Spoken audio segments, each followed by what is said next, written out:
Hello students, कैसे हैं आप लोग। जैसा कि अभी आपको भी पता है कि लॉकडाउन चल रहा है, आप लोग का जो समय है वो ज्यादातर जो है घर में बीत रहा होगा। इसी कारण से हम लोगों ने जो है एक नया अपना एक चैनल स्टार्ट किया जिसमें कि आप घर बैठकर कुछ अपना पढ़ाई कर सकते हैं। तो ज्यादा समय को बिना गंवाए हुए मैं टॉपिक पे आना चाहूंगा।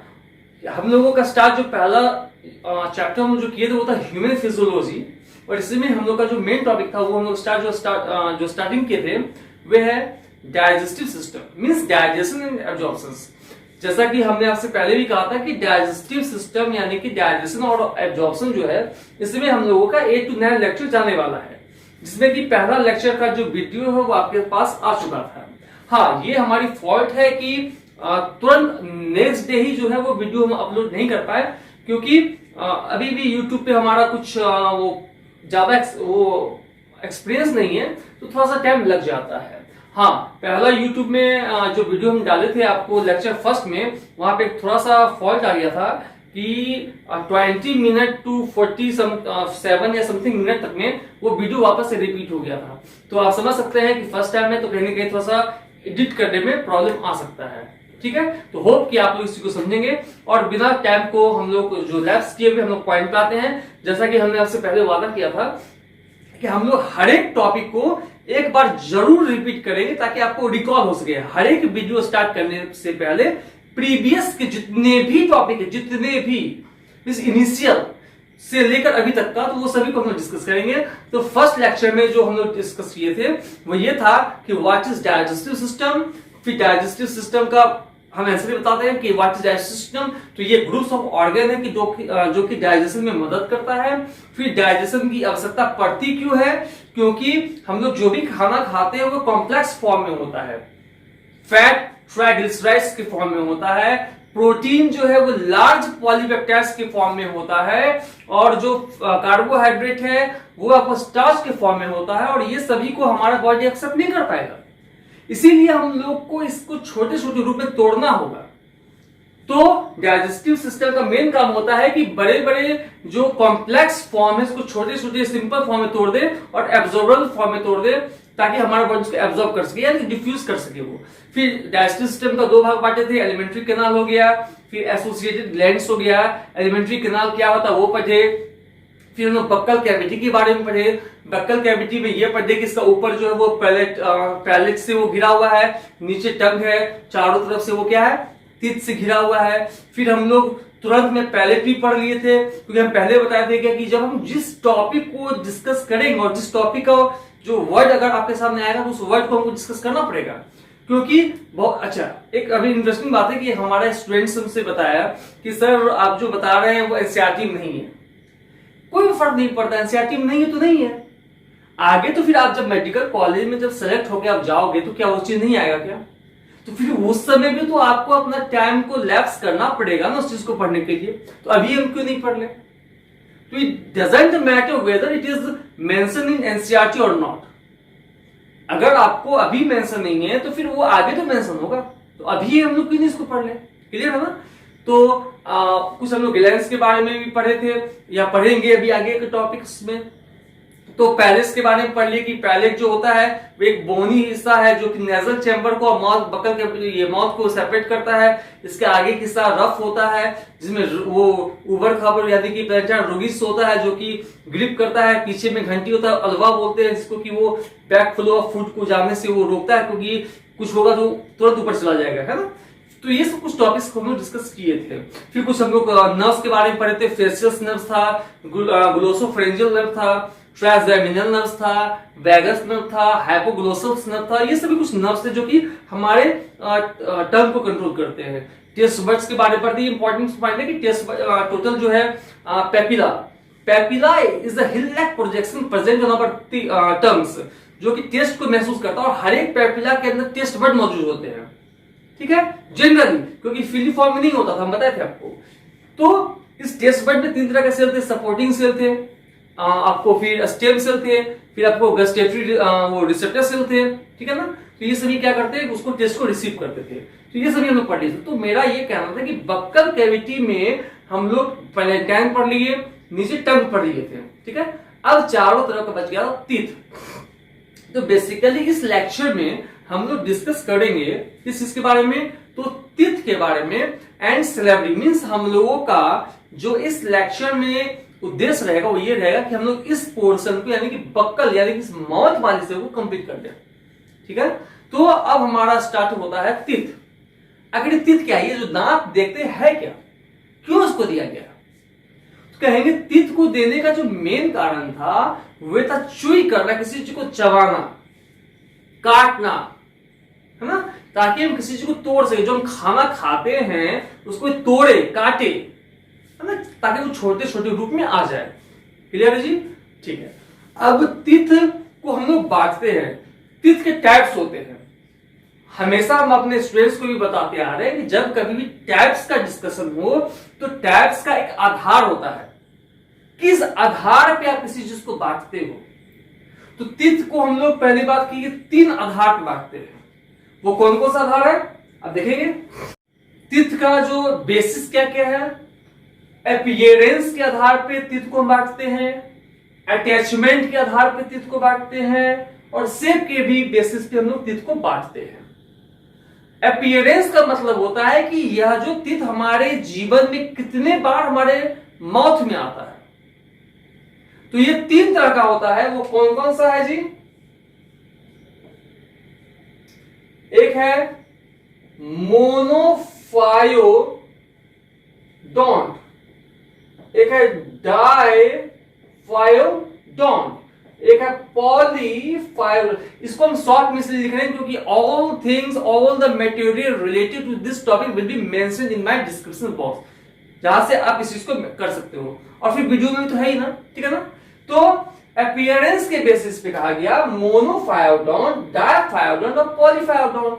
मतलब क्या हुआ कि वैसे तिथ जो जीवन में किसी भी जीव में एक ही बार आते हैं। मीन्स जब से वो जन्म लेगा और टिल देयर डेथ वो सिर्फ एक ही बार आपके माउथ में आएगा, उसको कहेंगे मोनोफायोडोंट। मीन्स जीवन काल में सिर्फ एक ही बार अगर किसी के माउथ में तिथ आता है, वैसे जीव को या वैसे दांत को हम कहते हैं मोनोफायोडोंट। क्लियर है? एग्जाम्पल फिर हम लोग आपको जो स्क्रीन पे जो आपको हम दिखाएंगे प्रोजेक्टर से, आपको मालूम पड़ेगा। फिर क्या है डाइफायोडोंट, नाम से मालूम पड़ा, डाई मीन्स 2 टाइम्स। मीन्स आपके माउथ में जीवन में 2 बार अगर दांत आता है उसको कहते हैं डाइफायोडोंट। मीन्स एक बार जो दांत है वो खत्म हो जाए, टूट जाए, गिर जाए, फिर वापस से दांत आ जाए, उसको कहेंगे डाइफायोडोंट। अब ये जो दोबारा दांत आया अगर ये टूट जाए तो फिर वो दांत कभी जीवन में नहीं आएगा, जिंदगी भर वहां पे जगह खाली रहेगा। ऐसे दांत को कहते हैं डाइफायोडोंट, जो कि हमारा दांत होता है। आप लोग देखते होंगे बचपन में एक बार दांत आता है, फिर वो जब टूटता है, दिखता है, गिर जाता है, फिर दोबारा दांत आता है। फिर क्या है पॉलीफाय, पॉली मीन्स मोर देन 1, बहुत ज्यादा। मीन्स जितनी बार वो दांत टूटेगा वापस से वो दांत आ जाएगा, इसको कहते हैं पॉलीफायोडोंट।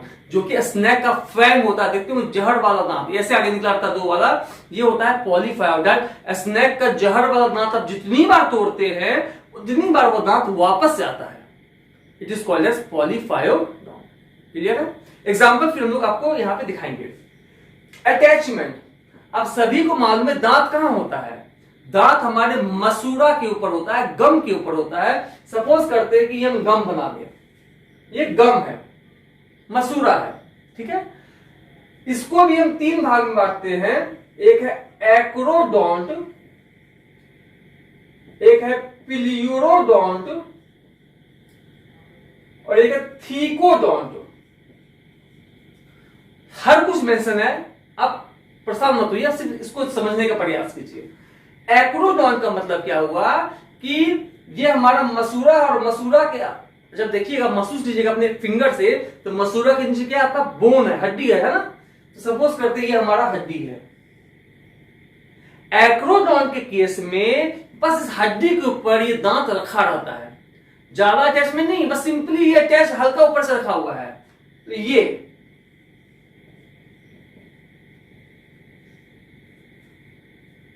और ये क्या आपका है,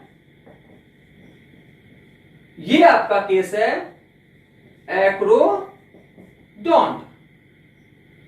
क्लियर है? अब आते हैं पिलियोरोडोंट। ये मसूड़ा, मसूड़ा के नीचे क्या आपका है, बोन है। तो ये दांत जो होगा वो ज्यादा नहीं हल्का सा बोन में सटा हुआ रहेगा, मीन्स कुछ इस तरह से।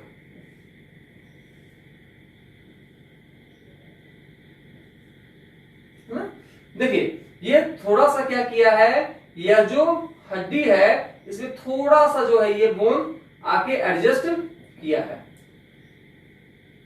ये क्या आपका है, टीथ है। हल्का सा जाके अंदर, हल्का अंदर जाके वो चिपका हुआ है। इसमें क्या है, ऊपर से रखा हुआ है ना, ऐसे देखिए इसमें हल्का सा खाली सटा हुआ है अंदर घुस के। और थीकोडॉन क्या होता है, ये इस तरह से होता है। ये आपका बोन है, इसमें ये दांत पूरी तरह से ऐसे, ये अगर आपका टीथ है तो ये पूरी तरह से इसमें घुसा हुआ है ऐसे। ये आपका क्या है, टीथ है, ये आपका क्या है, बोन है। ये क्या आपका हो गया, पिलियोरो, और ये क्या हो गया आपका, थीको। मींस आपका दांत आपको देखिए ना, एक्रोडॉन में क्या है, ऐसे भी मारोगे दांत गिर जाएगा। पिलियोरो में थोड़ा सा कस लगाना पड़ेगा, और थीकोडॉन में दांत खींचोगे किसी वो उससे, देखते हो डॉक्टर के पास जो उसका उनका होता है, यहां से दाब कर खींचते अगर है तब जाकर वो टूटता है या खिंचाता है।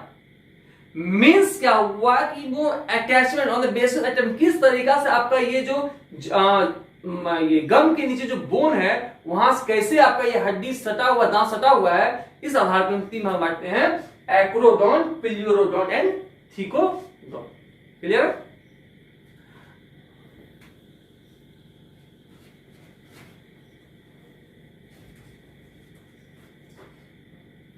तीसरा क्या है, on the basis of shape, दांत के आधार पे। दांत का जो ये हम लोग का देखिए, आप जीभ से महसूस कीजिए तो कोई दांत किसी और तरह का है, कोई दांत किसी, जैसे ये दांत ऐसे है, ये वाला दांत ऐसे है, पीछे बगल वाला दांत क्या पूरा चिपटा है ना। तो on the basis of shape दांत दो तरह का होता है, एक होता है होमोडोंट, एक होता है हेटेरोडोंट। होमो का मतलब होता है सेम, और हेटेरो का मतलब होता है डिफरेंट। मीन्स होमोडोंट का मतलब हुआ वैसा दांत जो कि पूरा का पूरा देखने में एक जैसा हो। अगर हम यहां से निकाल के आपके पास रख दे, all teeth will be similar in appearance, हर एक दांत आपको एक जैसा ही दिखेगा, वैसा दांत को कहते हैं होमोडोंट। और हेटेरोडोंट का मतलब हुआ कि अगर बाहर निकाल के रखो तो कोई दांत कुछ और तरह का है, किसी का कुछ और रूप है, किसी का और कुछ शेप है। जैसे कि हमारा दांत देखिए, ये आगे वाला दांत कैसा है, इंसिजर, ये बगल वाला कैसा बौखीदार है, इससे पीछे वाला दांत कैसा है, पूरा चिपटा है ना, जीभ से महसूस कर सकते हैं आप। तो होमो का मतलब होता है कि सब एक जैसा हो, हेटेरो का मतलब होता है अलग अलग तरह का हो। तो हम लोग अपने दांत को तीन आधार पर बांटते हैं। पहला है कि अपने जीवन काल में वो कितना बार आता है। एक बार पूरे लाइफ में अगर आएगा तो वो होगा मोनोफायोडाउन, दो बार आएगा तो डाइफायोडाउन, और बहुतों बार आते ही रहेगा, जब टूटेगा वापस आएगा तो पॉलीफायोडाउन। ये हो गया जीवन में कितना बार अपीयर होता है। सेकेंड, अटैचमेंट, मीन्स वो दांत जो आ रहा है वो आपके हड्डी से वो कैसे सटा हुआ है उसके आधार पे। अगर ऊपर में सिर्फ रखा हुआ है तो एक्रोडोंट, थोड़ा सा अंदर गया हुआ है तो पिलियोरोडोंट, और पूरा अंदर कस के पकड़ा हुआ तो ये होगा थीकोडोंट। उसके शेप के आधार पे तो कहेंगे, शेप के आधार पे कैसा होता है, कहेंगे दो तरह का होता है। होमोडोंट का मतलब पूरा दांत एक जैसा हो, और हेटेरोडोंट का मतलब होता है कि हर एक दांत का रूप नक्शा अलग अलग हो। हर एक नहीं कह सकते हैं, मींस जितने भी दांत आपका है, क्योंकि देखिए हमारा इंसिजर जो है वे आपके सामने दिख रहा है, तो टोटल 4 इंसिजर ऊपर है, 4 नीचे है, तो चारों का रूप नक्शा एक ही है। मतलब ये हुआ कि जितने भी दांत हैं उनमें आपको डिफरेंस दिखेगा। कुछ ऐसे दांत होंगे जो कि अलग तरह का है, कुछ ऐसे दांत होंगे जो अलग तरह का है, हेटेरोडोंट्स है। तो क्लियर हो गया। तो हम लोग अपने तीर को 3 प्रकार से बांटते हैं। उसके जीवन काल में आने के तरह में कितने बार अपने जीवन में वो आता है, उसके बाद वो अपने हड्डी से किस तरह से चिपका हुआ होता है, उसके बाद उसका शेप और उसका रूप नक्शा कैसा होता है। क्लियर है? तो जो बात को अभी हम लोग समझे उसको आपको हम यहां पे दिखाने का प्रयास करते हैं।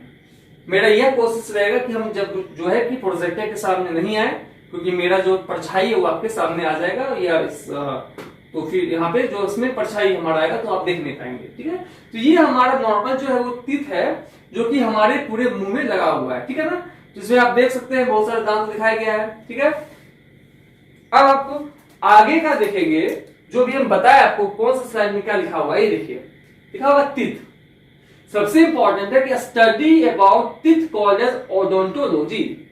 टीथ के बारे में पढ़ना हम क्या कहते हैं, ओडोंटोलॉजी कहते हैं। The teeth is the hardest substance of the body. याद आपको रखना पड़ेगा कि आपके शरीर में जो सबसे ज्यादा जो सख्त चीज है, सबसे हार्ड चीज है, वो आपका दांत होता है। इसका काम क्या है, it is use for chewing, और बहुत सारे पर्पस के लिए इसका हम लोग काम कर सकते हैं। जैसे कि यहाँ पे हम लिख देते हैं आपको, ये च्यूइंग में काम करता है, बाइटिंग में काम करता है, ये आपको ग्राइंडिंग में काम करता है, ये आपको कटिंग में काम करता है ना, ऑन बेसिस ऑफ अपीयरेंस। अब यहाँ पे जैसे आपको हम बताए, अपीयरेंस मीन्स कितने बार वो जीवन में आता है। टीथ को 3 भाग में बांटा गया है। कौन कौन सा है, हम इस तरफ आगे आपको बताते हैं कौन कौन सा है। तो पहला आपका है मोनोफायोडोंट। मोनो का मीन्स क्या होता है, 1, एक बार जीवन में आता है। इसमें कौन कौन सा दांत है, प्रीमोलर और विजडम टीथ। आप नॉर्मली बता रहे हैं आपको, अभी आपको हम यहां बता रहे हैं अपने शरीर के बारे में। आपके शरीर में जो प्रीमोलर दांत होता है, जो हम आगे देखेंगे, वह आपके जीवन में एक ही बार आता है। और विजडम टीथ आपके ही बगल में होता है, उसको अखिल चौवा कहते हैं, क्योंकि एक एज के बाद ये आता है। तो ये विजडम टीथ भी आपके लाइफ में एक ही बार आता है। डाइफायोडोंट, डाई का मतलब होता है कि 2, मींस वैसा दांत जो आपके जीवन में 2 बार आता है। ये किसमें पाया जाता है, अक्सर ये मैमल्स में पाया जाता है। जितने भी मैमल्स हैं स्तनधारी, जो अपने बच्चे को दूध पिलाते हैं, वैसे जीव में पाया जाता है। पॉली, पॉली का मतलब होता है मेनी टाइम, मेनी। तो वैसा दांत जो आपके जीवन में बहुतों बार आता है, जैसे कि फैंग्स ऑफ स्नेक, सांप का जहरीला दांत है ना। सांप का जो भी होता है, अगर सपोज देखेंगे ये अगर सांप है तो देखेंगे सांप का ये आगे का जहरीला दांत को फैंग बोलते हैं। अब आगे में देखेंगे ऐसे सांप का वो लटका रहता है वो दांत। ठीक है, उसके बाद पाइसेस यानी कि फिश और एम्फीबियन, और मछली का और एम्फीबियन का दांत आप बहुतों बार तोड़ेंगे, वापस से वो दांत आ जाएगा। ये उसका एग्जांपल है। उसके बाद क्या, on the basis of attachment, means जो दांत निकलता है वे आपके मसूड़ा के अंदर जो हड्डी है, वो उस हड्डी पे किस तरीका से आपका मसल्स वो अटैच है, उस बेसिस पे करते हैं थीकोडोंट, है ना। और आप समझ, अभी हम बताते हैं आपको, जैसे थीकोडोंट मीन्स क्या होगा, अगर ये आपका बोन है तो इस बोन में दांत जो है वो पूरी तरीका से क्या होगा, धसा हुआ होगा। इसको थीकोडोंट, जो कि मैमल्स और मगरमच्छ का दांत ऐसा ही होता है, बहुत सख्त होता है। एक्रोडोंट का मतलब होता है कि अगर आपका जो दांत, ये आपका अगर ये हड्डी है तो ये सिर्फ ऊपर में ये दांत ऐसे रखा हुआ रहेगा, जिसको आप ऐसे झटका भी मारेंगे वो टूट के गिर जाएगा। ये एग्जांपल होता है मछली और एम्फीबियन में। मछली और एम्फीबियन का दांत को थोड़ा भी ठोकर मारिएगा वो गिर जाएगा, क्योंकि वो मात्र हल्का ऊपर से गिर रखा हुआ है। पिलियरोडोंट का मतलब होता है कि ये अगर आपका बोन है तो थोड़ा सा हड्डी जो है वो अंदर धसा हुआ रहेगा, मात्र थोड़ा सा हड्डी, देखिए हल्का सा अंदर धसा हुआ है। तो एक्रोडोंट के तुलना में पिलियोरोडोंट थोड़ा सा सख्त है, लेकिन थीकोडोंट की तुलना में बहुत कमजोर है। और पिलियोरोडोंट का एग्जांपल क्या है, लिजार्ड्स, मींस मछली का दांत तोड़ने में और लिजार्ड में थोड़ा सा डिफिकल्ट होगा। लिजार्ड का पिलियोरोडोंट है, हल्का सा वो थोड़ा सा अंदर धसा हुआ होगा। फिर क्या है, on the basis of shape, आकार के बेसिस पे। होमोडोंट का मतलब होता है, होमोडोंट को आइसो बोलते हैं, आइसो का भी मतलब सेम होता है, होमो का भी मतलब सेम होता है। मींस जितने भी दांत होंगे वो सभी एक समान देखने में लगेंगे। जैसे ये देखिए, सभी दांत एक जैसे हैं। हिट्रोडोंट का मतलब होता है वैसा दांत जिसमें थोड़ा सा विभिन्नता हो, डिफरेंस हो। जैसे कि देखिए,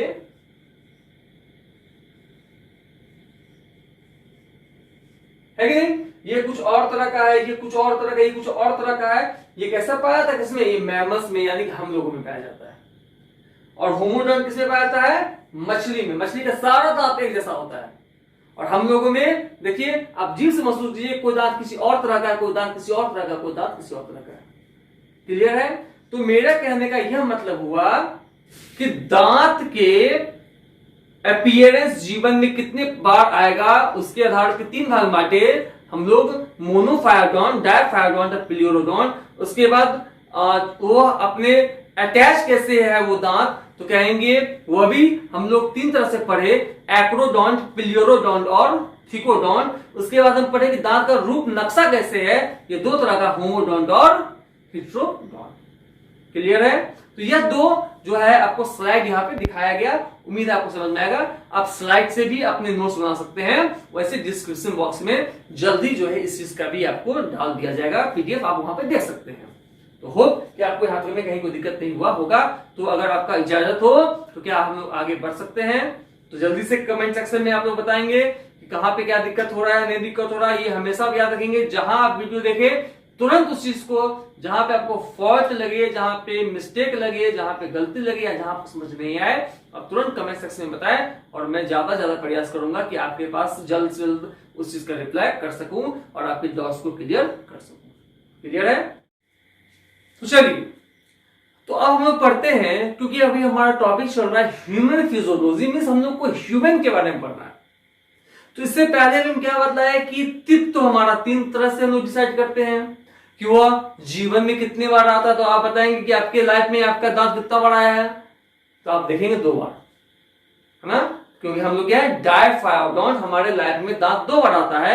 एक बार हमारे बचपन में आता है, बोलते दूध का दांत, मिल्क टीथ, इसी का दूसरा नाम है डेसिडुअस टीथ, है ना? दूसरा क्या है, परमानेंट टीथ, जब वो टूट जाता है, बचपन में हर एक का दांत टूटता होगा, हाँ? और याद कीजिए कि जब हम लोग का दांत टूटता है तो हम लोग क्या करते हैं कि वो दांत को फेंकते नहीं है, क्योंकि कोई उसको देख लेगा तो फिर दांत वो दोबारा नहीं होगा, याद है ना? तो हम लोग क्या करते थे, उस दांत को लेके कहीं पे चोरी छुपे दबाते थे ताकि हमारा दांत दोबारा आ सके। वो बचपना था। तो अभी साइंस क्या है कि हम लोगों का डायफायरडॉन्ट है, मींस हम लोग के लाइफ में 2 बार दांत आता है। एक कहलाता है दूध का दांत और एक कहलाता है परमानेंट टीथ। मिल्क टीथ को ही हम लोग डेसिडुअस भी बोलते हैं। क्लियर है?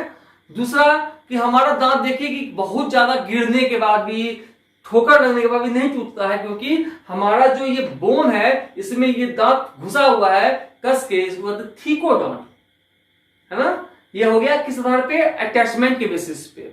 उसके बाद on the basis of shape, तो हमारा दांत देखिए सभी, कोई ये आगे वाला कुछ और तरह का है, ये किसी और तरह का है, ये चिपटा है बगल में, तो मतलब सभी का क्या है, रूप नक्शा अलग अलग है, मींस हेटेरोडॉन। तो हमारा दांत कैसा है मैमल्स में या ह्यूमंस में, कि पहला on the basis of appearance कहेंगे 2 बार आता है, तो डायफायरडॉन्ट। क्लियर है? उसके बाद on the basis of attachment thecodont, क्योंकि मसूड़ा में पूरा कस के तुम घुसा हुआ है, देखते हो मसूड़ा महसूस कीजिएगा, दांत पूरा अंदर घुसा हुआ है। फिर on the basis of shape कहेंगे हेटेरोडॉन्ट, क्योंकि सभी का रूप नक्शा अलग है। क्लियर है? अब आता है कि मिल्क टीथ के बारे में कुछ पॉइंट हम लोग समझ सकते हैं, जनरल नॉलेज के लिए, एग्जाम में आएगा नहीं फिर भी हम लोग समझते हैं। मिल्क टीथ के बारे में कहा जाता है, दूध के दांत के बारे में, कि यह बच्चे में 6 से 8 महीना में आता है। जो बच्चा जन्म लेता है उसमें 6 से 8 महीने के बाद ये दांत आ जाता है। कुछ बच्चे में 6 महीना में, किसी में 7 में, किसी में 8 में, किसी में हो सकता है पहले भी आ जाए। तो दूध का दांत जो है वो 6 से 8 महीने में बच्चे में आने लगता है, और 2 से 3 साल इसको लग जाता है पूरा का पूरा ये दांत को भरने में। इसको दूध का दांत बोलते हैं। 6 से 8 यानी कि हम लोग उस समय LKG UKG 1-2 तक पहुंच जाते होंगे, है ना? उसके बाद फिर ये दांत टूटना शुरू करता है। 2 से 3 साल के बाद कभी कोई दांत टूटेगा, कभी कोई दांत टूटेगा, जिससे हम और आप मिलके अपने दोस्तों के साथ चोरी छुपे किसी घास के नीचे दबाते हैं, है ना? तो ये पूरा दांत टूटता है, और टूटने के बाद फिर धीरे धीरे उसके जगह पे दूसरे दांत आते हैं। तो 6 से 12 साल में यह जो मिल्क टीथ है वो हट जाता है, और परमानेंट टीथ इसके बाद जगह ले लेता है। मींस वह जो दांत हटा उसके बाद कोई दूसरा दांत आ गया, मींस सेकेंड टाइम दांत आया। अब ये दांत जो है ये क्या हो गया, कंडीशन डायफायरडॉन, जो कि हमारा केस है। अब यह जो टूटेगा फिर वो दोबारा नहीं होगा। क्लियर है? तो हम लोगों का डायफाइडोंट है। तो ये प्री मोलर, सॉरी, जब ये टेम्पोररी दांत को भी कहते हैं, जब ये टूट जाता है तो परमानेंट दांत आ जाता है। ठीक है? तो यही हमारा मिल्क टीथ के बारे में कहा जाता है कि मिल्क टीथ जो है वो बचपन में रहता है, फिर एक समय के बाद वो टूट के फिर इसकी जगह पे कौन आता है? उसकी जगह पे आता है परमानेंट टीथ। क्लियर है? तो समझते हैं पहला क्या लिखा हुआ है। जैसा कि आपको हम बताएं कि मैमल्स हैव थिकोडोंट, हमारे लोगों का दांत कैसा होता है? मसूड़ा में पूरा अंदर जाके गथा रहता है। डायफाइडोंट मींस ये हमारे जीवन में 2 बार आता है। हेट्रोडोंट का मींस की रूप नक्शा जो है हमारे माउथ में जो भी दांत है उनका जो शेप होता है अलग अलग टाइप का होता है। Heterodont it means we have different shape teeth in our jaws. Heterodont का मतलब होता है कि हमारे जबड़े में अलग अलग शेप का दांत होता है। और हमारे माउथ में 4 तरह का दांत है, इंसिजर्स, कैनाइन, प्रीमोलर और मोलर, जिसको कि आप स्क्रीन पे यहां देखेंगे। इसका कहते हैं इंसिजर, इसको कहते हैं कैनाइन, है ना। फिर हमारा आता है प्रीमोलर, फिर होता है मोलर। और देखिए सभी का शेप अलग अलग है, इंसिजर, कैनाइन, प्रीमोलर, मोलर, सभी का क्या शेप अलग अलग है, इसीलिए हमारा दांत जैसा हेट्रोडोंट है। फिर लिखा हुआ है वी आर डाइफाइडोंट, अंडरलाइन हम कर दिए हैं, हम लोग डाइफाइडोंट हैं। मीन्स क्या होता है कि इन आवर कंप्लीट लाइफ, हमारे पूर्ण जीवन में 2 sets of teeth appeared, means हमारे पूर्ण जीवन में 2 बार जो है पूरा दांत जो है हमारे सेट्स जो है वो अपीयर होते हैं। पहले बार जो आता है उसको कहते हैं मिल्क टीथ या डेसिडुअस टीथ, और जो बाद में आता है उसको कहते हैं परमानेंट टीथ। क्लियर है? मिल्क और परमानेंट टीथ। अब देखिए मिल्क टीथ के बारे में क्या लिखे हमें, it start growing from 6 to 8 month, ये 6 से 8 महीना में निकलना शुरू होता है, and gate completed till 2 to 3 years, और 2 से 3 साल में दूध का दांत आपके पूरे चेहरे मुंह में आ जाता है। At age of 6 to 12 years all milk teeth get replaced by permanent teeth, और 2 से 3 साल में जो आपका दांत पूरा दूध का आया है, फिर 3 साल के बाद धीरे धीरे वो झड़ना शुरू होगा, गिरना शुरू होगा, और 6 से 12 साल में वह पूरा दांत जो है वो गिर जाएगा, और उसके बाद में क्या आ जाएगा? परमानेंट टीथ आ जाएगा। अब यहाँ पे कुछ बात नोट करना है कि बच्चा में जब दांत आता है, गौर कीजिएगा, सबसे पहले उसके आगे का दांत आता है, इसको कहते हैं इंसिजर। इंसिजर कहां होता है? जस्ट सामने में, इसको कहते हैं इंसिजर। ये आगे वाला भी, ऊपर वाला भी होता है, नीचे वाला भी। याद रखेंगे बचपन में सबसे पहला दांत कौन सा आता है? इंसिजर। वो अपर का भी हो सकता है या नीचे का भी हो सकता है। लिखा हुआ है in baby incisor erupt first lower या अपर, बच्चे में सबसे पहले कौन सा दांत आता है? वो इंसिजर होता है। Note in baby premolar is absent, on this place there is molar. बच्चे में प्री मोलर दांत नहीं होता है। अगर आप इसे जस्ट पहले का देखेंगे, एक आपको जो इस पे स्क्रीन पे दिखाया गया था कि हम क्या बताए थे, मोनोफायोडोंट जो जीवन में एक ही बार दांत आता है, उसमें प्री मोलर लिखे थे। प्री मोलर एक ही बार आता है, तो बचपन में प्री मोलर आपके मुंह में नहीं होता है, उसके जगह पर जो दांत होता है उसको कहते हैं मोलर दांत होता है। ठीक है? मोलर भी टूट जाएगा, बाद में दोबारा मोलर जन्म लेता है अपनी जगह पे, तो मोलर 2 बार जन्म लेता है। टूथ फिर क्या है? नोट क्या है कि हाँ, teeth have hill like projection. अगर जीभ से महसूस कीजिएगा तो आपका ये जो चौवा सब है, इसमें कुछ आपको उबर खाबर महसूस होता है। जैसे कि अगर यहाँ पे दिखाएंगे, ये अगर आपका दांत है, यहाँ पे आपको कुछ हिल लाइक प्रोजेक्शन महसूस होता है, जो कि क्या करता है? पूरा किसी भी चीज को पीसने में मदद करता है। आप देखते होंगे घर में जो आपका सिल्ली लोडी जो होता है, इसमें आप लोग मसाला पीसते हैं, जब वो प्लेन होता है तो उसकी वो क्या करते हैं आप लोग? अपनी माँ से कहते हैं या आपकी माँ कहती है कि ये जो है प्लेन हो गया है, इसको कुटवाओ। कुटवा का मतलब उसको रफ कर दो ताकि उसके अंदर फ्रिक्शन ज्यादा हो, वो पीसे ज्यादा। तो आपके ये जो जबड़ा सब में, ये आपके जो जॉज के, ये जो आपका जो मोलर है, लास्ट वाला जो टीथ है या उसके आगे जो प्री मोलर है, उसमें रफनेस बढ़ाता है ताकि वो पीसे अच्छा से। इसलिए हम लोग क्या बोलते हैं? इसको हम लोग कहते हैं कस्प। लिखा हुआ है हिल लाइक प्रोजेक्शन, और इसका काम क्या है? च्यूइंग ऑफ फूड को मदद करना। एक और स्क्रीन आप देख लीजिए, ये वाला, ये आपको दिखाया गया है। देखिए ये आपका होता है मिल्क टीथ, और मिल्क टीथ के जस्ट पीछे आपका परमानेंट टीथ भी लगा रहता है। दिख रहा है ना कि जैसे ही मिल्क टीथ के समय के बाद परमानेंट टीथ को धक्का मारता है, ये देखिए धक्का मार रहा है, और एक समय के बाद टूट के गिर जाएगा, और उसकी जगह पे कौन आ जाएगा? Permanent teeth. तो ये डायग्राम दिखाने का मेन कारण था कि आपको यह मालूम पड़ सके कि ये वाला परमानेंट है और उसके आगे वाला मिलती है, जस्ट एक के पीछे दूसरा होता है। तो होप कि आपको ये चीज समझ में आया होगा। क्लियर है? तो यहां पे मेरे नाम से आपका तीर्थ जो है वो क्लियर हो चुका है। थोड़ा सा आपका इसका इंटरनल स्ट्रक्चर पता है, हम लोग उसको देख लेते हैं कि इसका इंटरनल स्ट्रक्चर कैसा होता है। अब हम लोग देखते हैं डेंटिशंस। डेंटिशंस का मतलब क्या होता है? डेंटिशंस का मतलब होता है अरेंजमेंट ऑफ टीथ। हमारे जो ये मसूड़ा है, आप इसको गम देख रहे हैं, इस गम में दांत किस प्रकार से अरेंज है, इसको हम कहते हैं डेंटिशंस। और कहा गया है कहां पे? तो जॉ में तो है, लेकिन जॉ में भी कौन से समय? Half of the jaw. Means यहां से आपका जो पूरा जबड़ा है, यहां से आधा हिस्सा में अपर जॉ में और लोअर जॉ में कौन कौन से दांत कितने कितने हैं, इसको डेंटिशन कहते हैं। अरेंजमेंट ऑफ टीथ, वो भी ऑन द किसमें? Half part of the jaw. हम पहले बताया कि हम लोग हिट्रोडोंट हैं। हिट्रोडोंट है तो मीन्स हमारे जो जितने भी हमारे दांत होंगे वो क्या है? अलग अलग तरह के हैं। तो हमारे अंदर बेसिकली 4 तरह के शेप के दांत हैं। आगे वाला इंसिजर्स, जो किसी चीज को क्या करता है? बाइट करने में, किसी चीज को काटने में मदद करता है। उसके बगल में कैनाइन है, वो किसी चीज को फाड़ने में मदद करता है ना। उसके बाद कौन सा दांत है? उसके बाद है प्रीमोलर, किसी चीज को चबाने में मदद करता है। उसके बाद क्या है? मोलर, वो भी क्या करता है? किसी चीज को चबाने में मदद करता है। ठीक है ना। मीन्स कि यही जो अच्छा, ये सभी का काम अलग अलग क्यों है? क्योंकि सभी का शेप अलग अलग है। तो ये जो हमारे माउथ में इंसिजर कितना है, कैनाइन कितना है, प्रीमोलर कितना है, मोलर कितना है, वो भी कहां पे? आधा जॉ में, ऊपर और नीचे। क्लियर है? तो इसी को हम कहते हैं डेंटाइन फॉर्मूला। ऐसा नहीं जैसे हम लोग हमारे माउथ में 32 दांत, ये नहीं कि सभी के हाथ ये मुंह में 32 ही दांत होते हैं। हम मैमल्स में मैक्सिमम 44 दांत तक हो सकते हैं।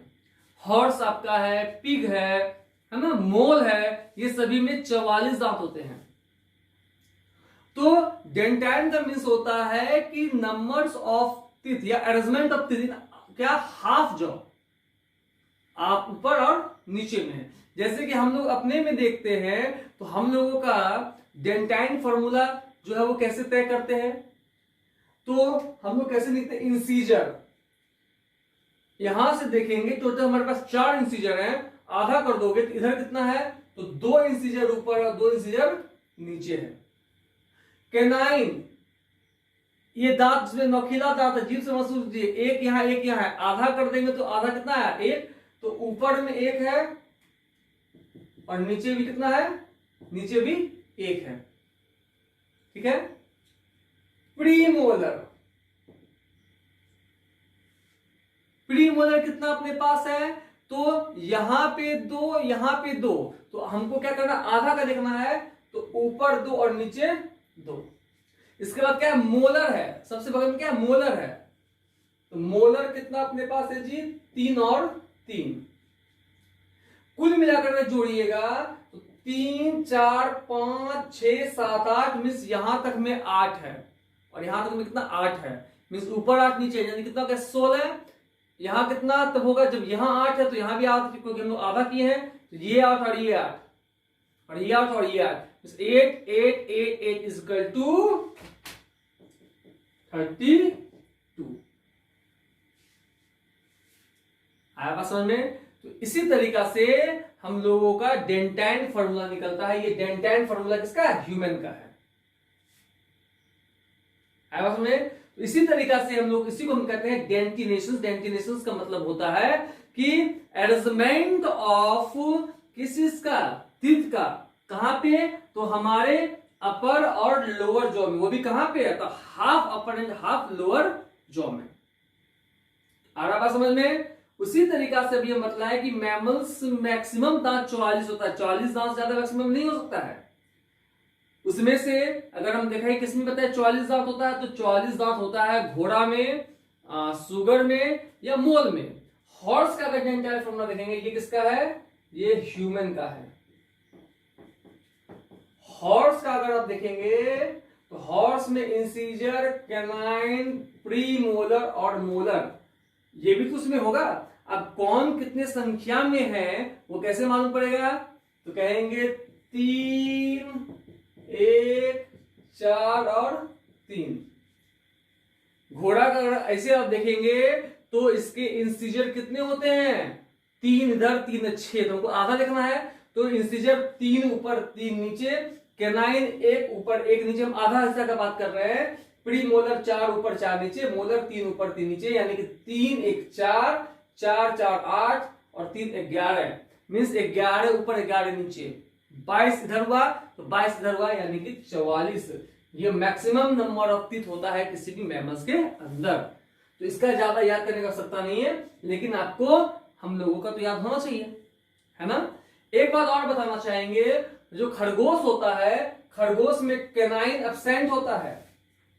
खरगोश का कभी आप मुंह खोल के देखेंगे तो जिस तरह से अपने पास नोकीला दांत है, खरगोश में नहीं होता है, कैनाइन एब्सेंट होता है और वो जगह खाली होता है। और खाली जगह जो कैनाइन का जो खरगोश में होता है उसको हम डायस्टीमा बोलते हैं, स्टार मार्क कर लीजिएगा।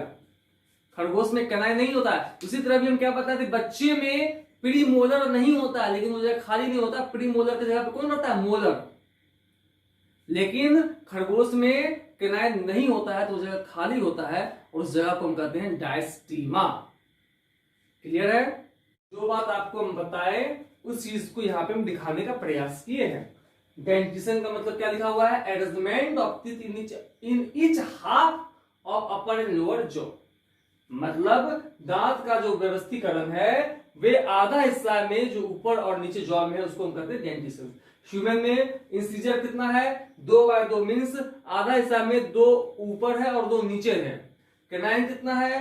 1/1, मीन्स 1 ऊपर 1 नीचे। ये हम आधा हिस्सा की बात करें। डेंटिशन मीन्स क्या होता है? हाफ में, ठीक है ना। तो जितना इधर होगा एग्जैक्ट उतना ही इधर होगा। तो देखिए ह्यूमन का डेंटिशन कितना है? इंसीजर 2/2, कैनाइन 1/1, प्री मोलर 2/2 और molar 3/3। In mammal maximum number of teeth कितना हो सकता है? 44 हो सकता है, जैसे कि हॉर्स, मोल और पिग में। हॉर्स का आपको दिखा दिए हैं 3/3, 1/1, प्री मोलर 4/4 और मोलर 3/3। आप सभी का फंक्शन बता दिए हैं। इंसीजर को कैसा होता है? इंसीजर तो इंसीजर ऐसा होता है, खुरपी की तरह। किसी चीज को क्या करने में मदद करेगा? कटिंग करने में मदद करेगा। कैनाइन कैसा होता है? नोकीदार, किसी चीज को फाड़ने में मदद करता है। प्री मोलर कैसा होता है? तो प्री मोलर चौड़ा होता है, क्या करेगा? ग्राइंडिंग करेगा। Molar it is also use for same purpose. Molar का भी क्या काम होता है? ये क्या है? कस्प है। तो मोलर क्या करता है? ये भी किसी चीज को ग्राइंड करता है, किसी चीज को पीसने में मदद करता है। नोट एक हम दिए हैं, एलिफेंट टस्क, हाथी का जो दांत आगे देखते हैं इसे, वो क्या है? वो क्या चीज का है? वो इंसीजर, ये आगे वाला का। याद रखिए इंसीजर को स्माइलिंग टीथ भी बोलते हैं, क्योंकि जब आप मुस्कुराते हैं तो आपका यही दांत दिखता है, ये 4 आगे वाला, है ना, इसी को स्माइलिंग टीथ भी कहते हैं। तो हाथी में यही दांत मॉडिफाई होकर क्या बनता है? टस्क बनता है। वही वालरस देखते होंगे आप, वालरस को देखे होंगे, इसके भी आगे निकला रहता है, वो उसका दांत वो किस चीज का मॉडिफिकेशन है? तो वो कैनाइन का मॉडिफिकेशन है। हाथी का आगे वाला दांत वे इंसीजर का मॉडिफिकेशन है, और वही वालरस में जो उसका दांत निकला हुआ बाहर, वो किस चीज का मॉडिफिकेशन है? वो कैनाइन का मॉडिफिकेशन है। ये डायग्राम देख लीजिए, है ना। सामने का दांत क्या दिख रहा है आपको? तो ये आपको दिखेगा इंसीजर। फिर क्या है? ये देखिए, ये सामने वाला क्या दांत है? इंसीजर। फिर उसके बगल वाला ये नोकीदार वाला दांत क्या है? कैनाइन, है ना। ये हम आधा हिस्सा का फोटो दिखा रही है, आधा हिस्सा का फोटो है, ये आधा हिस्सा का फोटो दिख रहा है आपको, है ना। ये देखिए सेंट्रल इंसीजर है, ये इंसीजर। उसके बाद क्या है आपको? मोलर, फिर सेकेंड मोलर, फिर थर्ड मोलर, ये सब नंबर दिया हुआ है। हम आपको जो दिखाना चाह रहे हैं डेंटिशन, ये देखिए डेंटिशन है। ये आपके मुंह में 32 दांत का यहाँ पे रिकॉर्ड रखा हुआ है। ये पूरा आपका क्या है? जबड़ा है। इसको हम 20 से काट दिए, देखना डायग्राम में 20 से काटा हुआ है, ठीक है। तो ये दोनों क्या हो गया आपका? इंसीजर, ये ऊपर 2 नीचे 2, तो क्या हो गया 2/2 इंसिजन। कैनाइन क्या है, सिंगल है, ये ऊपर एक नीचे एक, तो कैनाइन क्या हो गया 1/1। प्रीमोलर कितना हो जाएगा, तो प्रीमोलर हो जाएगा 3/3 का, तो प्रीमोलर हम प्रीमोलर कितना 2/2, तो ये भी आपका प्रीमोलर है, तो 2 यहाँ और मोलर कितना है लास्ट वाला आपका जो सबसे बड़ा चौवा है वो 3 यहाँ और 3 यहाँ, तो 3 2 5 6 7 8, 8 यहाँ 8 यहाँ, सेम 8 यहाँ 8 यहाँ, और 8 को 4 बार करेंगे कितना दांत आपके पास होता है, 32 दांत होता है। एक चीज और याद रखेंगे कि मोलर का लास्ट वाला जो मोलर होता है, थर्ड मोलर जो होता है, इसको हम विजडम टीथ भी कहते हैं, क्योंकि ये आप जब जवान हो जाते हैं 22 साल 24 साल जब हो जाता है तब ये निकलता है। अखिल चौवास को कहते हैं, क्योंकि उम्र के बाद जब आपके पास समझने सोचने का क्षमता हो तब ये निकलता है, इसीलिए इसको हम कहते हैं विजडम टीथ। क्लियर है, तो यहां तक देख लीजिएगा, आपको कोई दिक्कत मेरे से नहीं होना चाहिए। और लास्ट टीथ का टॉपिक है वो कौन सा है, वे है हम लोगों का स्ट्रक्चर ऑफ टीथ। दांत का इंटरनल स्ट्रक्चर कैसा होता है उसको हम देखते हैं। ठीक है, अब हम लोग क्या पढ़ रहे हैं, इंटरनल स्ट्रक्चर ऑफ टूथ। ये हमारा टीथ का इंटरनल स्ट्रक्चर है। ठीक है, टीथ का जो हम लोग इस तरह से देखते हैं, ये हमारा दांत है। कभी आपका दांत भी उखड़ता होगा तो आप ऐसे देखते होइएगा, और ये क्या रहता है हमारा गम होता है। ठीक है, दांत मसूरा के ऊपर जो भी आपको उजला वाला हिस्सा दिखता है, इस सभी को हम यहां से यहां क्या कहते हैं, ये हिस्सा इसको हम कहते हैं क्राउन। ठीक है ना, ये व्हाइट वाला हिस्सा जो दांत मसूरा के ऊपर वो क्राउन है, और जो मसूरा के नीचे जो धसा हुआ हिस्सा है वो सभी हिस्सा को हम कहते हैं क्या, जड़ यानी कि रूट। और देखेंगे जहां पे ये ऐसे पतला सा गर्दन बना हुआ है, इस हिस्सा को हम क्या कहते हैं, नेक। है ना, यहां देखिए ये हिस्सा क्या है, इसको कहते हैं हम नेक। तो मसूरा से जो बाहर आपको दिख रहा है, मुंह जो खोलते जो आपको दिखता है वो है क्राउन, है ना। जो खींचेंगे जो मसूरा के अंदर घुसा हुआ उसको कहेंगे रूट, है ना। और जहां ये बीच का पॉइंट है, मसूरा का पॉइंट, उसको कहते हैं नेक। ठीक है, अब दांत को जब तुम बाहर से अंदर की ओर देखोगे तो 3 लेयर होता है। सबसे बाहर वाले रीजन को हम कहते हैं इनेमल। सबसे बाहरी रीजन क्या है, इनेमल है। जैसे ये रीजन क्या है, इसको हम कहते हैं इनेमल। हम जो कहते हैं कि teeth is the hardest substance of the body, वो किसके कारण, इसी के कारण, इनेमल के कारण जो है आपका जो दांत है सबसे हार्डेस्ट सब्सटेंस आपके बॉडी का होता है। ठीक है, उसके बाद आप देखेंगे कौन सा हिस्सा है, तो उसके बाद का जो रीजन है इसको हम कहते हैं डेंटाइन रीजन, है ना। ये जो देखिए आप देखा हुआ ब्राउन कलर का, ये वाला रीजन जो आपको दिख रहा है, ये ब्राउन कलर का रीजन, इसको हम कहते हैं डेंटाइन रीजन।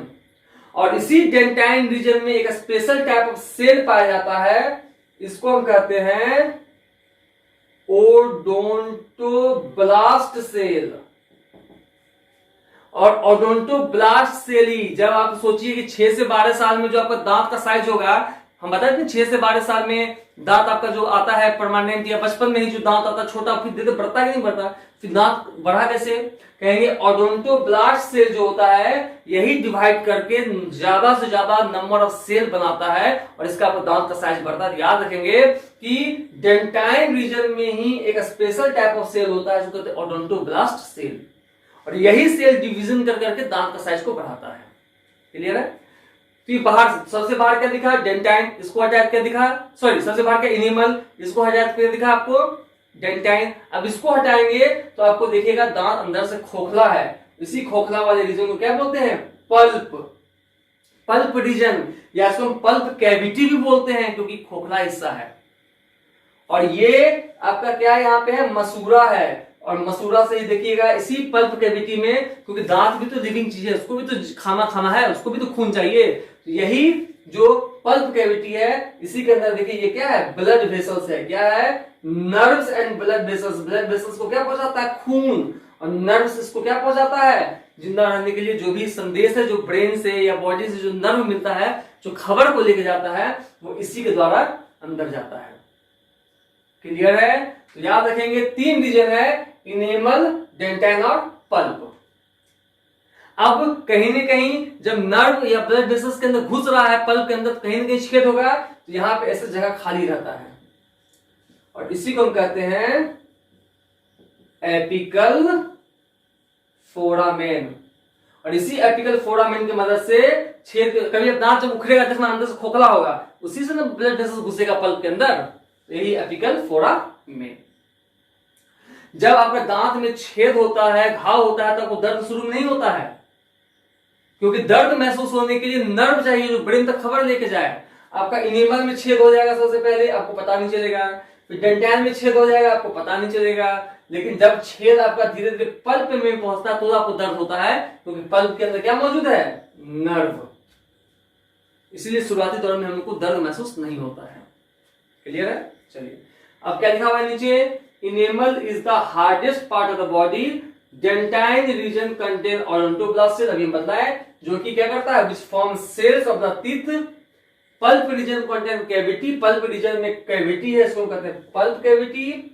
इट कंटेन, और इस पल्प कैविटी में क्या रहता है, तो ब्लड वेसल्स रहता है, नर्व्स रहता है। The opening through which vessels and nerve, वैसा छेद जिसमें से वेसल्स और नर्व जो है वे कैविटी के अंदर जाता है, इसको कहते हैं एपिकल फोरामेन। यहां अगर आपको नहीं दिख रहा होगा तो यहां पर लिख देते हैं फोरामेन।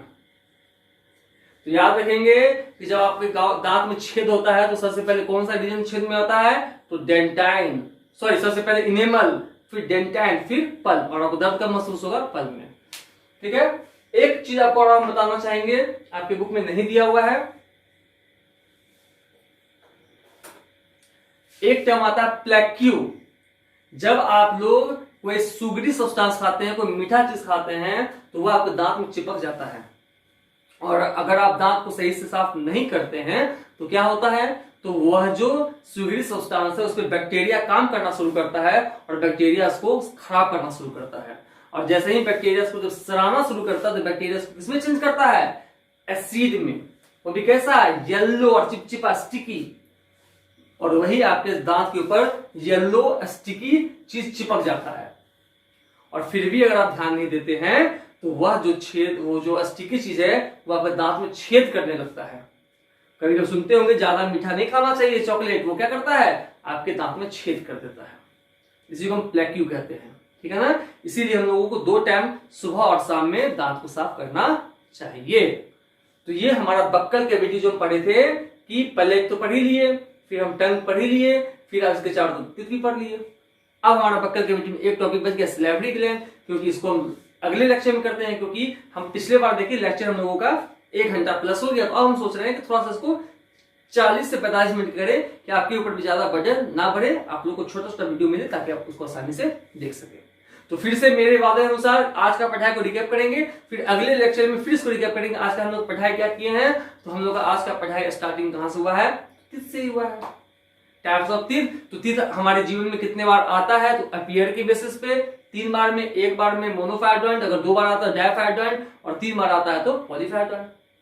फिर अटैचमेंट की बेसिस पे ऊपर में सिर्फ रखा हुआ है तो एक्रोडोन, थोड़ा सा गया हुआ है तो प्यूरोडोन, पूरा धसा हुआ है तो थिकोडोन। फिर शेप की बेसिस पे अगर सबका आकार एक ही जैसा है तो होमोडोन, और आकार अगर सब कुछ कुछ अलग अलग है तो हेट्रोडोन। क्लियर है? फिर हम लोग पढ़े अपने बारे में, हम लोगों का कैसा दांत है, हम लोग का दांत होमोडोंट है, थिकोडोंट है और डायफायडोंट है। मिल्क टीथ के बारे में कुछ हम पढ़े, इसको हम लोग डेसिडुअस टीथ भी बोलते हैं। उसके बाद हम लोग टीथ के बारे में पढ़े कि हम लोग के पास 4 तरह का टीथ है। इंसीजर जो कि किसी चीज को काटने में मदद करता है, कनाइन फाड़ने में मदद करता है, मोलर प्रीमोलर उसको चबाने में मदद करता है। डेंटाइन फार्मूला पढ़े कि अरेंजमेंट ऑफ टीथ जो हमारे जॉ में है, half part of the jaw जो ऊपर और नीचे जॉ में जो हाफ पार्ट जो है उसमें कितना टीथ जो अरेंजमेंट, उसको हम लोग डेंटाइन फार्मूला कहते हैं। ठीक है ना? तो उसी तरह से फिर हम लोगों का अभी का कौन सा टॉपिक डिस्कशन हुआ, तो हम लोग उसके बाद हम लोग पढ़े कि टीथ का इंटरनल स्ट्रक्चर क्या होता है। तो टीथ का 3 रीजन होता है। तो सबसे पहली बात देखने के रीजन में, तो मसूड़ा के ऊपर जो है वो है क्रॉन, उसके नीचे है वो रूट। लेयर अगर देखा जाए सबसे बाहरी लेयर को हम बोलते हैं इनिमल, फिर बोलते हैं डेंटाइन, फिर बोलते हैं पल्प। इनिमल रीजन क्या है, तो इनिमल रीजन सबसे ऑटोमोस्ट रीजन है और सबसे हार्डेस्ट पार्ट है। डेंटाइन रीजन में एक सेल होता है, उसको ओडोंटोब्लास्ट सेल बोलते हैं। उसी सेल के कारण डिवीजन से हमारा दांत का आकार बढ़ता है। पल्प रीजन में खोखला होता है, उसी में जो ब्लड वेसल सब अंदर जाता है ना, नर्व जाता है, किसके थ्रू जाता है, तो एपिकल फोरामेन के थ्रू जाता है। तो ये टाइप्स ऑफ टीथ है और बहुत सारे कुछ पॉइंट्स टीथ के बारे में जो बेसिक बेसिक चीज बताया गया। ठीक है, कुछ पॉइंट आपके बुक में हो सकता है, कुछ नहीं भी हो सकता है। जो नहीं होता वो जरूर आगे होगा। फिर आगे अभी आपको लगता है कि क्यों टाइम वेस्ट करना इस चीज को पढ़ने में, क्योंकि आप मेडिकल एग्जाम को फोकस कर रहे हैं। लेकिन मेरा सोच है कि अगर आप डॉक्टर बनते तो उस समय को बचाना भी है ना। डॉक्टर तो बनना ही आपको है जब आप क्लब पढ़ रहे हैं, तो मेहनत कर रहे हैं। तो अगर अभी आपका नॉलेज इस चीज पे ज्यादा होगा तो जब आप मेडिकल कॉलेज जाते हो, डॉक्टर बनते हो, जब ये चीज पलटोगे तो आपको पढ़ा लगेगा, उस समय तो टाइम बचेगा आपका, एग्जाम तो वहां भी आपको देना है। तो फिर दिमाग में रखना है कि मैं एक डॉक्टर हूं, अपना नाम काट के बगल में लिखिए आगे में डॉक्टर फलना फलना फलना। कॉन्फिडेंस लाना होगा और इसी तरह से आप लोग पढ़ते रहिए और फिर से अगर कहीं कोई दिक्कत हो तो बताइए, फिर उस चीज को सुधारा जाएगा। तो हम लोग अगले लेक्चर में, जो कि कल हम अपडेट कर देंगे, फिर वो आपका होगा सिलेबरी ग्लैंड। तो अभी हम लोग 40 से 45 मिनट का ही छोटा सा वीडियो बनाएंगे ताकि आपको समझने में आसानी हो। क्लियर है? तो होप आप सभी को ये चीज समझ में आया हो। थोड़ा भी कमी अगर दिखे तो जरूर से जरूर आप कमेंट सेक्शन में इस चीज को डालेंगे। और एक लास्ट बात कि अपने अंदर पॉजिटिवनेस को बढ़ा कर रखिए। ये मत देखिए कि बुक में क्या है नहीं है, देखना है कि मुझे एक सफल डॉक्टर बनना है तो मेरे पास नॉलेज होना चाहिए। नॉलेज ऐसा चीज है जितना आपके पास होगा आपको कहीं ना कहीं वो आपको बेनिफिट आपको साबित करेगा ही करेगा। तो होप कि आप लोगों को लेक्चर आज का समझ में आया हो। तो इसी तरह से हम लोग आज का क्लास को ही खत्म करते हैं और फिर कल नए लेक्चर के साथ आपके पास हम प्रेजेंट होते हैं। तो ओके, बाय, टेक केयर।